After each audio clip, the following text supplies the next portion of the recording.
Hari ini kita akan belajar tentang pemuaian zat padat, cair, dan gas. Materi ini merupakan lanjutan dari materi suhu yang sebelumnya sudah kita pelajari. Pemuaian merupakan akibat dari kenaikan suhu pada suatu benda.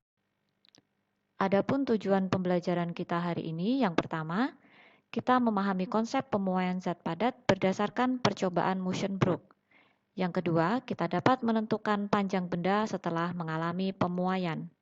Yang ketiga, kita dapat mendeskripsikan penerapan pemuaian zat padat, cair, dan gas dalam kehidupan sehari-hari. Perhatikan ilustrasi berikut ini.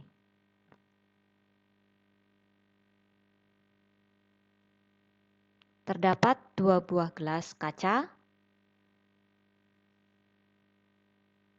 Yang satu, kita masukkan sebuah sendok logam, dan yang satu tidak kita beri sendok. Lalu, ke dalam gelas kita masukkan air panas. Air yang baru saja mendidih, kita masukkan ke dalam gelas dan kita lihat yang terjadi. Gelas yang tidak diberi sendok, setelah diisi air panas, menjadi pecah. Ilustrasi yang tadi kita lihat mengantarkan kita kepada materi kita pada hari ini.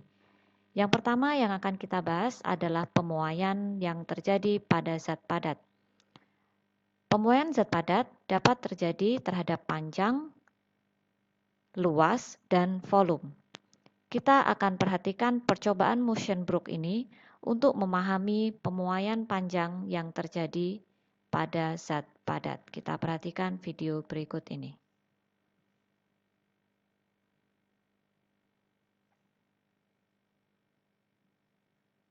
Percobaan Musschenbroek ini membutuhkan beberapa peralatan,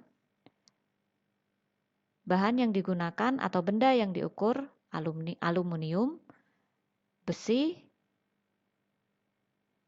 dan tembaga. Misalnya, kita lihat pada percobaan yang pertama. Aluminium kita panaskan dan kita lihat apa yang terjadi. Kita lihat di sini, jarum menunjukkan pergerakan naik, menunjukkan ke skala yang ditunjukkan pada papan logam ini. Di sini bisa kita lihat jarum penunjuk semakin naik. Hal ini menunjukkan bahwa aluminium yang dipanaskan mengalami pertambahan panjang. Begitu juga jika kita lakukan terhadap benda atau logam yang lain.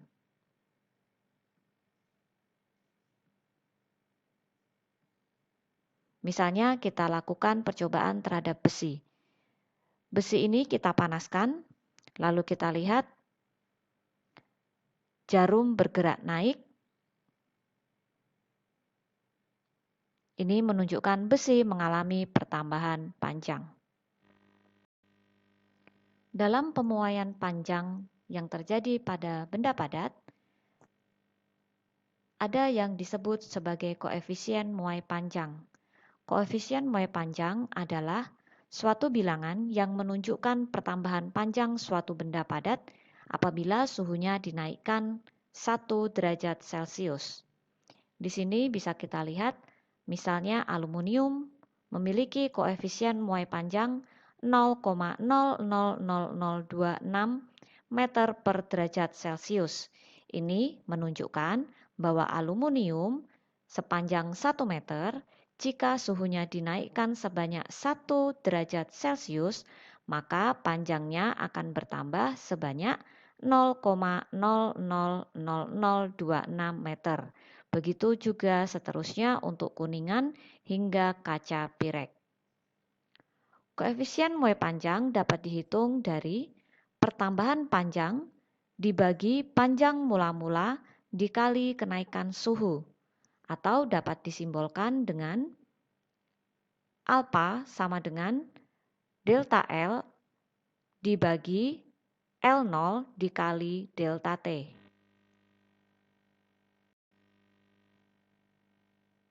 Sekali lagi diulang, alpha yang merupakan simbol koefisien muai panjang dapat dicari dengan cara pertambahan panjang yang disimbolkan dengan delta L dibagi panjang mula-mula yang disimbolkan dengan L0 dikali delta T. Delta T adalah kenaikan suhu. Pertambahan panjang yang terjadi pada benda dapat diperoleh dengan cara panjang akhir dikurangi panjang mula-mula atau delta L sama dengan LT dikurangi L0. Maka bisa kita tuliskan bahwa koefisien muai panjang atau alfa sama dengan LT dikurang L0 dibagi L0 dikali delta T. Delta T merupakan perubahan suhu. Caranya suhu akhir dikurangi suhu awal. Maka dapat kita ketahui panjang benda setelah mengalami pemuaian yang disimbolkan dengan LT dihitung dengan cara L0 panjang mula-mula ditambah L0 dikali alfa dikali delta T. Sekali lagi, panjang benda sama dengan panjang awal ditambah panjang awal dikali koefisien muai panjang dikali perubahan suhu atau delta T. Kita ke contoh soal penerapan dari rumus koefisien muai panjang yang tadi. Ada sebuah soal seperti ini. Panjang sebuah kaca biasa pada suhu 20 derajat Celcius adalah 100 cm. Diketahui koefisien muai panjang kaca adalah 0,000009 per derajat Celcius. Hitunglah panjang kaca tersebut pada suhu 80 derajat Celcius. Dari soal ini bisa kita tuliskan bahwa panjang mula-mula kaca atau L0 adalah 100 cm. Kita ubah menjadi meter sama dengan 1 meter. Delta T atau perubahan suhu bisa kita hitung dari suhu akhir 80 derajat Celcius dikurangi suhu awal, yaitu 20 derajat Celcius. Delta T diketahui sama dengan 60 derajat Celcius. Dari soal juga bisa kita tuliskan bahwa koefisien muai panjang besi, kaca, atau disebut juga dengan alfa, sama dengan 0,000009 per derajat Celcius. Yang ditanyakan adalah panjang akhir kaca atau LT. Kita tuliskan rumus yang tadi.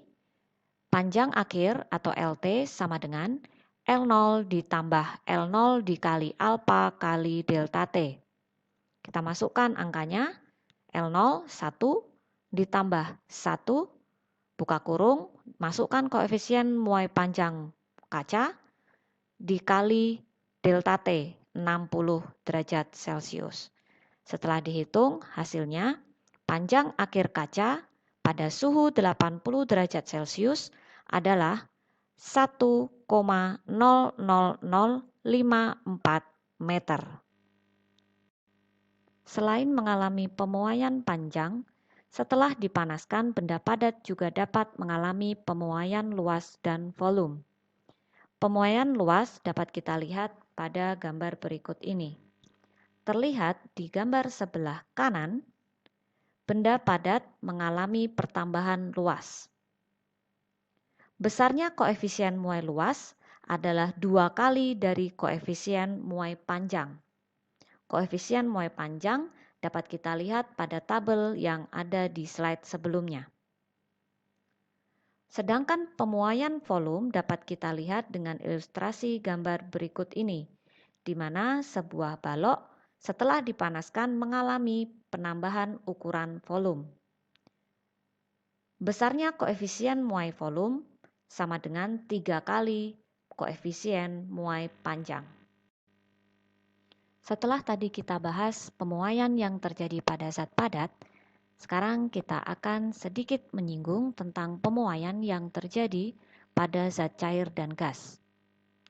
Jika dipanaskan, zat cair dan gas juga akan mengalami pemuaian. Pemuaian pada zat cair dan gas terjadi relatif lebih mudah dan lebih cepat dibandingkan pada zat padat.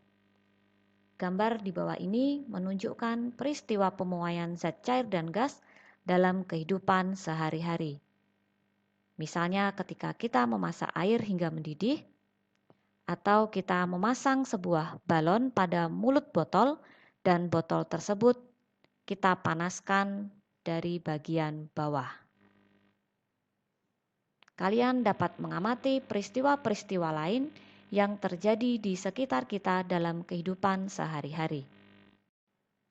Jadi, kesimpulan dari pertemuan kita pada hari ini yang pertama, pemuaian merupakan akibat dari kenaikan suhu yang terjadi pada benda, baik itu padat, cair, maupun gas. Kesimpulan yang kedua, panjang benda setelah mengalami pemuaian dipengaruhi oleh besarnya suhu dan koefisien muai panjang benda tersebut.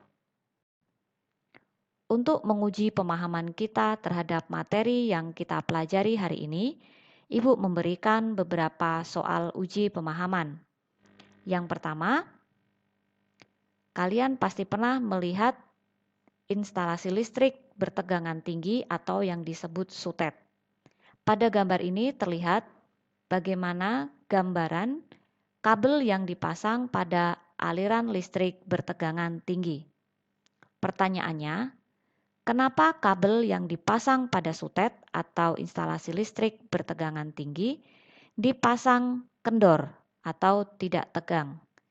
Jelaskan berdasarkan konsep pemuaian zat padat yang tadi sudah kita pelajari. Yang kedua, tuliskan masing-masing satu contoh, gejala, dan pemanfaatan pemuaian zat cair dan gas dalam kehidupan sehari-hari. Yang ketiga, Ibu memberikan satu buah contoh soal dan kalian dapat menghitung menggunakan rumus yang tadi sudah Ibu jelaskan. Terima kasih atas pembelajaran kita hari ini. Selamat belajar secara mandiri di rumah. Tetap patuhi protokol kesehatan supaya kita tetap aman dan sehat. Belajarlah secara mandiri dan disiplin. Bukan demi orang lain, tetapi demi meningkatkan kompetensi atau kemampuan diri, sehingga kelak hidup kita akan berguna bagi orang lain. Sampai jumpa di pembelajaran minggu berikutnya.